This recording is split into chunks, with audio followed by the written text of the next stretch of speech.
they praised the honesty of the girl.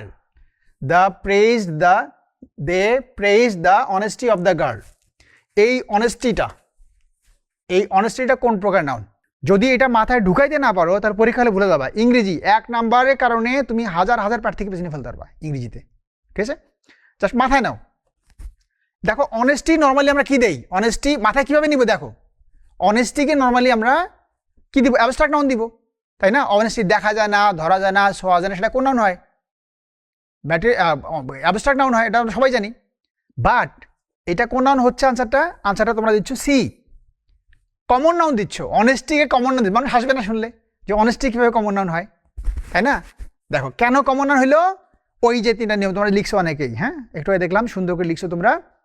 কী কী ছিল 3টা noun? Proper noun, material noun, abstract noun. এই 3টা নাউনের কী থাকলে, যদি আর্টিকেল থাকে অথবা এই নাউনটা যদি প্লুরাল হয়, ঠিক আছে, তখন সেটা হয়ে যাবে কমন নাউন, ঠিক আছে? ইভেন একটা নাউন যে বাদ গেল, কালেকটিভ নাউন যে বাদ গেল, ওই কালেকটিভ নাউনটা খেয়াল করো। কালেকটিভ নাউন যদি হয় কালেকটিভ নাউন, হ্যাঁ এই কালেকটিভ নাউনের আগে যদি কি থাকে, এর আগে, হ্যাঁ যদি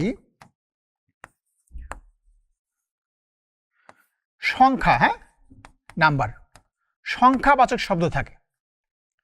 শব্দ থাকে, এইটাও দেখো একটা দামি রুল, অনেক একটা গুরুত্বপূর্ণ এবং খুব মূল্যবান একটা রুল। এটাও কি বলছি বলতো, যে কোনো কালেকটিভ নাউন ওইটার আগে সংখ্যাবাচক কোনো শব্দ থাকলে, ইন্টারেস্টিং দেখো কি থাকবে।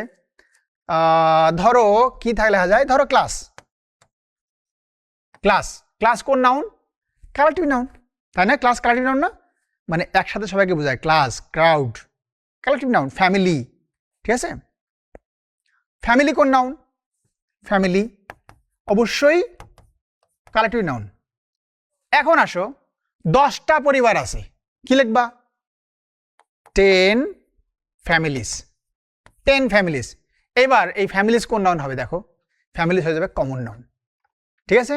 খুবই ইন্টারেস্টিং, ফ্যামিলি কমন নাউন হয়ে গেল। হ্যাঁ কেন হইলো? ওই যে আগে দেখো, এই যে ফ্যামিলির আগে কি আছে? 10 আছে, সংখ্যাবাচক শব্দ আছে।